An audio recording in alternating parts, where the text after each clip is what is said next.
दमू वाढूंगा हल्द्वानी शहर का वो इलाका जहां हजारों परिवार सालों से बसे हुए हैं, लेकिन आज इन्हीं परिवारों में एक बड़ा सवाल खड़ा हो गया है। क्या सरकार इन्हें उजाड़ना चाहती है या मिलने वाला है उनका मालिकाना हक? हल्द्वानी नगर निगम के वार्ड 35, 36 और 37 में आने वाले दमू वाढूंगा क्षेत्र के लोग सालों से एक ही मांग कर रहे हैं, मालिकाना हक। लेकिन अब इन लोगों में डर है कि उन्हें कहीं उजाड़ न दिया जाए। हालांकि मेयर गजराज सिंह बिष्ट का कहना है कि दमू वाढूंगा का एक भी घर नहीं टूटेगा। उनका कहना है कि मालिकाना हक के लिए बंदोबस्ती प्रस्ताव शासन को भेजा जा चुका है। कुछ विपक्षी लोग भ्रम फैला रहे हैं। दमू वाढूंगा में मैं पिछले 3-4 दिन से देख रहा हूँ कि कांग्रेस के लोग वहाँ के लोगों को भ्रमित कर रहे हैं, झूठ बोल रहे हैं और वहाँ भ्रम फैला रहे हैं और झूठ बोलकर उन लोगों को वहाँ उद्वेलित कर रहे हैं। मैं आपके माध्यम से दमू वाढूंगा के जितने भी निवासी हैं उन सबको आश्वस्त करना चाहता हूँ कि उनका जो भी घर बना हुआ है, जिन्होंने अपना वहाँ घर बसाया हुआ है, मैं उनको विश्वास दिलाता हूँ उनके घर की एक ईंट को भी नहीं हिलाया जाएगा। अगर सरकार का ऐसा कोई भी इरादा होता तो सरकार वहाँ इतनी सुविधाएं नहीं देती। अभी गवर्नमेंट ने वहाँ निगम की ओर से लगभग 125 करोड़ के कार्य वहाँ प्रारंभ हो चुके हैं दमू वाढूंगा में। मैं फिर उनको विश्वास दिलाता हूँ कि भारतीय जनता पार्टी उनके साथ है, भारतीय जनता पार्टी की सरकार उनके साथ है। मेयर ने बताया कि पेयजल और सीवरेज के लिए 125 करोड़ की योजनाएं चल रही हैं। मुख्यमंत्री से भी वार्ता हो चुकी है और जल्द कार्यवाही शुरू होगी, लेकिन दमू वाढूंगा के लोगों का डर कम नहीं हो रहा।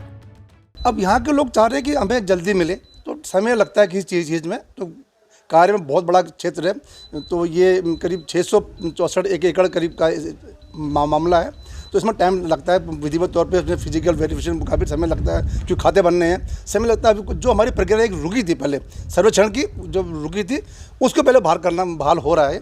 मेरे ख्याल से इसी एक आध महीने में बहाल हो जाएगी। उसके बाद जो है नाप तोल की प्रक्रिया शुरू होगी। क्षेत्र वालों को थोड़ा संयम बरतना चाहिए। कितने परिवार हैं लगभग? जनता वर्ष 2016 में जब एक अधिसूचना के द्वारा तत्कालीन सरकार ने गजट नोटिफिकेशन के द्वारा आपको रेगुलराइज कर दिया और 131 असंक्रमणीय अधिकार वाला भूमिधर जमींदारी विनाश उन्मूलन अधिनियम की सेक्शन 2 और 4 के अंतर्गत कर दिया, तो आज तक हमें मालिकाना हक क्यों नहीं मिला? वो अपना मालिकाना हक चाह रही है। अब गजट नोटिफिकेशन आप जानते हैं, अधिसूचना के बाद तो उनका राइट प्रभावी हो गया। और असंक्रमणीय अधिकार वाला भूमिधर वो होता है जो 10 साल बाद ट्रांसफरेबल राइट मिल जाते हैं। क्योंकि यहाँ पे गरीब जनता रहती है, तो भूमिहीन जनता रहती है, तो उनको बेचने के राइट 10 साल नहीं दिए जाते, ताकि कोई खरीद फरोख्त उनकी ज़मीनों में ना हो और उनकी ज़मीन उन्हें ही मिले। लेकिन आज 9 साल हो गए, 9 साल बाद भी अपने मालिकाना हक के लिए जो लीगल राइट है उनका, अब वो लीगल राइट है, क्योंकि ये क्षेत्र असंक्रमणीय अधिकार वाला भूमिधर क्षेत्र घोषित हो गया। मगर इस क्षेत्र में रहने वाले लोग आज भी अपने अधिकारों को तरस रहे हैं, जबकि अधिकार उन्हें मिल गया है। एक तरह से खाना बन चुका है, मगर उन्हें परोसा नहीं जा रहा। आपको बता दें कि साल 2016 में तत्कालीन सरकार ने दमू वाढूंगा को राजस्व ग्राम घोषित किया था और धारा 131 के तहत भूमिधर घोषित करने की सिफारिश की थी, लेकिन सत्ता बदलते ही ये प्रक्रिया रुक गई। इस मामले को लेकर पूर्व मुख्यमंत्री हरीश रावत का बयान भी सामने आया है। कानूनी फॉर्मेलिटीज करके गए हैं, यदि नहीं हुआ होता तो इतने दिन तक कैसे रह लेते हो, कैसे हो जाता? तो अब ये कोई लोग उसको उलटना चाहते हैं ताकि हरीश रावत इंदिरा हृदय करके गई उसको वो नाम भुलाया जा सके, अपनी स्टैम्प के साथ करना चाहते हैं और इसलिए दमू वाढूंगा को परेशान किया जा रहा है। कुमायूं आयुक्त दीपक रावत ने भी स्पष्ट किया कि अब मुख्यमंत्री स्वामित्व योजना के अंतर्गत पुनः सर्वे कराया जाएगा, जिसकी रिपोर्ट शासन को भेजी जानी है। तो पूर्व में एक आदेश हुआ था कि इसका सर्वे किया जाए और इसकी खतौनी बनाई जाए, और किसी वजह से, जो भी वजह रही होगी, वो आदेश बीच में रद्द हो गया था।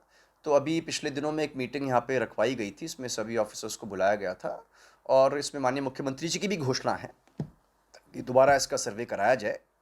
तो उस घोषणा के तहत इसमें यहाँ से एक रिपोर्ट हम डिस्ट्रिक्ट से शासन को भिजवा देंगे कि जो पूर्व में जो सर्वे का आदेश था, जो किसी वजह से निरस्त हो गया है, उसको दोबारा कराया जाए और जो भी नवीनतम टेक्निक्स सर्वे की हमारे पास अवेलेबल हैं, उन टेक्निक्स का यूज़ करते हुए हम यहाँ पे सर्वे कराएंगे और रिपोर्ट उसके बाद शासन को भेजेंगे, ताकि यहाँ के लैंड रिकॉर्ड्स सही तरीके से बन सके। जवाहर ज्योति दमू वाढूंगा का कुल क्षेत्रफल 225.34 हेक्टेयर है, जिसे वर्ष 2016 में राजस्व ग्राम घोषित कर दिया गया था। यहाँ कुल क्षेत्रफल का 75% आबादी और 10% कृषि भूमि है। अब धारा 48 के अंतर्गत नोटिफिकेशन जारी किया जाएगा, जो शासन द्वारा जारी होगा। अधिकारियों के मुताबिक सर्वे प्रस्तावित कर दिया गया है। अब देखने वाली बात ये होगी कि दमोह वाडूंगा के लोग वर्षों से जो मालिकाना हक मांग रहे हैं, क्या उन्हें वास्तव में वो हक मिलेगा या फिर उनका डर सच साबित होगा। ये फैसला भविष्य के पन्नों पर लिखा जाएगा। हल्द्वानी से तारा जोशी की रिपोर्ट।